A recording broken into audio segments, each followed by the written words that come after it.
Tribune d'expression où les gens disent leur thèse dans la forme dont ils le souhaitent, le slam est une poésie déclamée.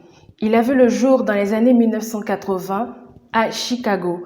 Depuis lors, il s'est répandu de continent en continent jusqu'à arriver en Afrique. Quel est donc son apport dans le quotidien des Africains?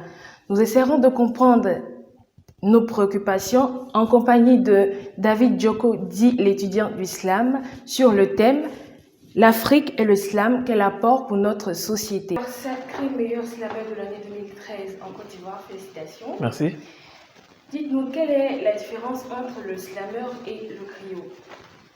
Entre le slam et le griot, la griotique est un art ancestral que je transmets de père en fils ou en fille. Voilà. Et la griotique, c'est un art africain.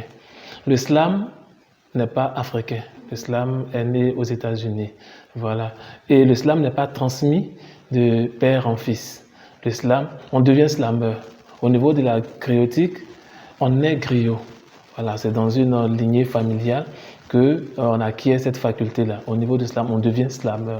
Donc, la différence se pose à ce niveau-là.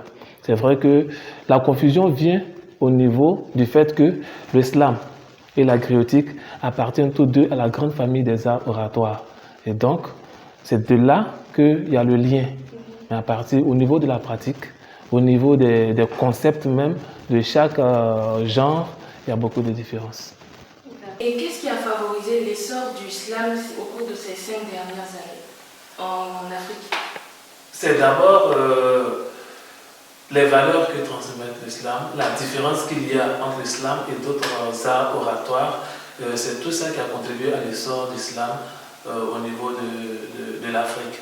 Nous avons d'autres arts oratoires où les gens sont un peu, j'allais dire, un peu plus agités, un peu plus mature. Et le slam est venu avec cette caractéristique qui est que le slammer, il doit être humble. Il doit transmettre certaines valeurs morales que lui-même il doit incarner. Et donc ça a contribué à pouvoir gagner des cœurs en Afrique. Au-delà du fait que le slam lui-même il est attractif, il fait du bien. Vous appartenez à un collectif appelé Au nom du slam. Oui. Que faut-il faire pour intégrer votre collectif? Waouh.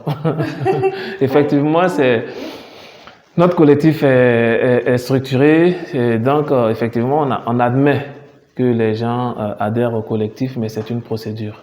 Voilà. Ce qu'on demande d'abord, c'est de prendre part à nos scènes, à nos spectacles, à toutes les scènes slam d'abord. Voilà, pendant un certain temps, on voit ton activité, on voit ton engagement. À partir de là, on peut penser à te mettre sur la liste de ceux qui vont intégrer. Voilà. Donc il ne faudrait pas nécessairement être slammer pour adhérer au collectif? Non, pas nécessairement slammer, parce que au niveau du slam, on a besoin de tout le monde.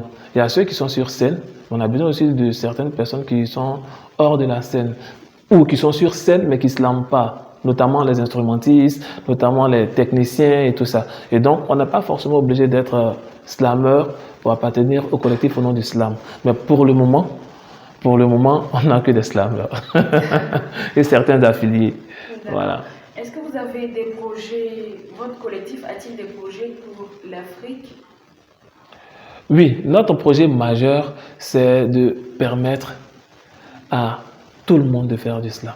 Ça, c'est notre objectif majeur et c'est notre plus grand projet. C'est pour ça que nous multiplions nos spectacles, nous multiplions les initiatives pour amener plus de personnes à pratiquer. Parce que nous nous disons qu'il faudrait que d'ici peut-être 2021-2022, personne ne puisse dire c'est quoi le slam. À côté de ça, on voudrait permettre à un slammer ivoirien de gagner la Coupe du Monde de slam. L'émission tire malheureusement à sa fin. Oui, malheureusement, oui. Est-ce que vous avez un mot de fin? Mon mot de fin serait que les jeunes prennent au sérieux cet art-là. Parce que c'est un art porteur de valeurs. Il faudrait que la plupart des jeunes, sinon tous les jeunes, s'adonnent à cet art. Je voudrais aussi dire qu'il faudrait que les autorités aient un regard, soutiennent l'islam.